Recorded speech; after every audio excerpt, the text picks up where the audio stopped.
అలాగే అపోస్తుల కార్యాలు 27 పౌలు చెప్తాడు. పౌలు ఒక ఆపదలో ఈ మాటను చెప్తాడు. 27, 23 నుంచి 25 వరకు చదివి ప్రార్థన చేసుకుందాం. నేను ఎవని వాడనో, నేను ఎవరిని సేవించుచున్నానో,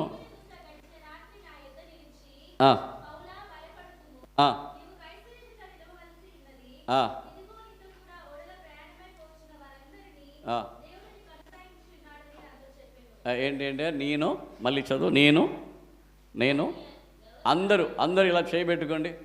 ఇలా నేను చదువురా. నేను ఎవని వాడనో నాకు తెలుసు, నేను ఎవరిని సేవించుచున్నానో, నేను ఎవరి సన్నిధిలో నిలబడి ఉన్నానో నాకు తెలుసు. మళ్ళీ చెప్పండి. నేను ఎవని వాడనో, నేను ఎవరిని సేవించుచున్నానో, నేను ఎవరి సన్నిధిలో నిలబడి ఉన్నానో ఆయన నాకు తెలుసు. ఆయన శక్తివంతుడు, ఆయన అద్భుతం చేసే దేవుడు, ఆయన నాలోనే ఉన్నాడు. ఆయనే మహిమ ఐశ్వర్యము, ఆయనే గొప్ప దేవుడు, ఆయనే సృష్టికర్త.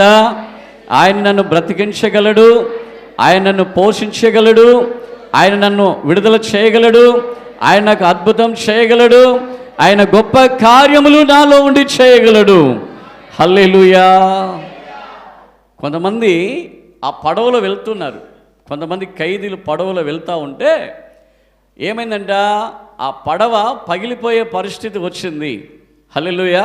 ఆ తుఫానులో ఆ ఓడ 27వ అధ్యాయం మీరు చదివితే పగిలిపోయే పరిస్థితి వస్తే బరువులన్నీ దించి పడేశారు కింద. చివరికి ఎవరు తప్పించుకొని పోకూడదు అని ఆ సైన్యాధిపతి ఏం చేస్తున్నాడంటే వాళ్ళని చంపాలని ప్లాన్ చేస్తున్నాడు. అందరినీ ఖైదీలను చంపివేయాలి. అందులో పౌలు కూడా ఒకడు ఉన్నాడు. హల్లెలూయా.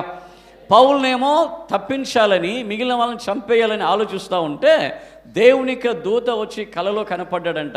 సౌలా సౌలా, ఇదిగో ఎవరిని కూడా చంపవద్దు, అందరూ బ్రతికి ఉంటారు, ఏ నష్టము కలగదు, కానీ మీరు అందరూ వెళ్ళి ఒక దీపములో మీరు పడిపోతారని చెప్పి దేవదూత చెప్పాడంట. హల్లెలూయా. వెంటనే ఏం చేస్తాడంటే సైన్యాధిపతి దగ్గర సౌలు చెప్తాడు. ఏమంటాడంటే ఎవరికి ఏ హాని చేయొద్దు, ఏమీ కాదు, పడవ పగిలిపోతుంది, అయినా కానీ మనం వెళ్ళి ఒక దీపంలో ఉంటాం అందరం, ఒక్క ప్రాణహాని కూడా కలగదని నా దేవుడు చెప్పాడని చెప్తాడు. అంత గొప్ప శక్తిగల దేవుడు నా దేవుడు అని చెప్పిన వెంటనే సరే అని ఏం చేస్తాడు, ఆ సౌలు మాటలకు ఒప్పుకుంటాడు. హల్లెలూయా. ఆ పౌలు మాటలకు ఒప్పుకుంటాడు. ఆ పడవ పగిలిపోతుంది. ఆ కర్రలతో, పలకలతో, చెక్కలతో అందరు ఏంటంటే ఈదుకుంటూ మెలితే ద్వీపానికి వెళ్ళిపోతారు. 28లో మనం చూస్తాం మెలితే ద్వీపం. అక్కడికి వెళ్ళి అందరూ చలి కాచుకొని ఆమెను ఏం చేస్తారంటే వాళ్ళు బ్రతికిపోతారు. దేవునికి స్తోత్రం కలుగును గాక. అక్కడ జరిగింది అది. కానీ పౌలు ఏమంటున్నాడు, నేను ఎవని వాడనో. హల్లెలూయా. నేను ఎవని వాడనో చెప్పండి, చదవండి ఆ మాటని. నేను ఎవని వాడనో,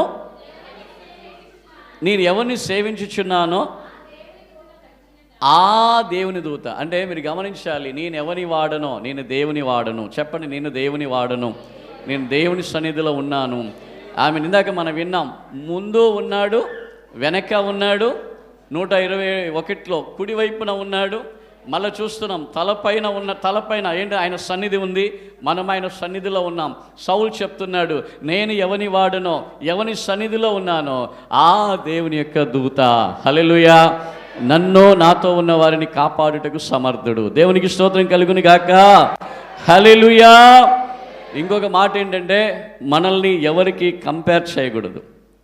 మనల్ని ఎవరికి, నేను ఆయన వలే, నేను ఈయన వలే అది కాదు, నీకు నీవే సాటి. ఎందుకంటే పరలోకమందున దేవుడు నీలో ఉన్నాడు కాబట్టి నీ విశ్వాసం ఎంతో, నీ విశ్వాస కొలత ఎంతో అంతగా దేవుడు నీలో ఉండి అద్భుతం చేస్తాడు. హల్లెలూయా. నేను ఆయన వలే, నేను ఈయన వలే, వాళ్ళ వలే కాదు. దేవునికి స్తోత్రం కలుగును గాక. నీ విశ్వాస కొలతను బట్టి, విశ్వాస పరిమాణాన్ని బట్టి దేవుడు నీకు అద్భుతమైన ఆశ్చర్యకరమైన కార్యాలు నీకు చేస్తాడు. హల్లెలూయా. నీలో ఉన్నవాడు లోకంలో ఉన్నవానికంటే గొప్పవాడు. ఇక్కడ సౌలు ఎవరు, ఇక్కడ పౌలు ఎవరు? Risk taker. రిస్కులను ఏంటిది మీకు చెప్పాను వాగ్దానం రోజు. ఏం చెప్పాను? ఏంటి సమస్య ఉంటుంది, కానీ సమస్యలో జయించితే అద్భుతం ఉంటుంది. ఈ పౌలు ఏం చేశాడు? ఆ రిస్క్ ఏం చేశాడు? పడ్డాడు. ఆ సమస్యలో, ఆ ఇరుక్కులో ఏం చేశాడు? తుఫాను వచ్చింది, పడవ పగిలిపోయింది, వీళ్ళందరూ పెద్ద శోధన వచ్చింది. కానీ మెలితే ద్వీపంలో అద్భుతం చేస్తున్నారు. అక్కడ వాళ్ళు అంటారు, వీడు దేవత అని చెప్తాడు. హల్లెలూయా. వీడు చచ్చిపోతాడు అనుకున్నాను పాము కరిసి, కానీ ఆ పామును విదిలించి మంటలో వేశాడు. వీడు దేవత అని చెప్తాడు. హల్లెలూయా చెప్దామా? నిన్ను గురించి, నన్ను గురించి ఈ సంవత్సరం అలాంటి అద్భుతమైన సాక్ష్యాలు చెప్పునుగాక.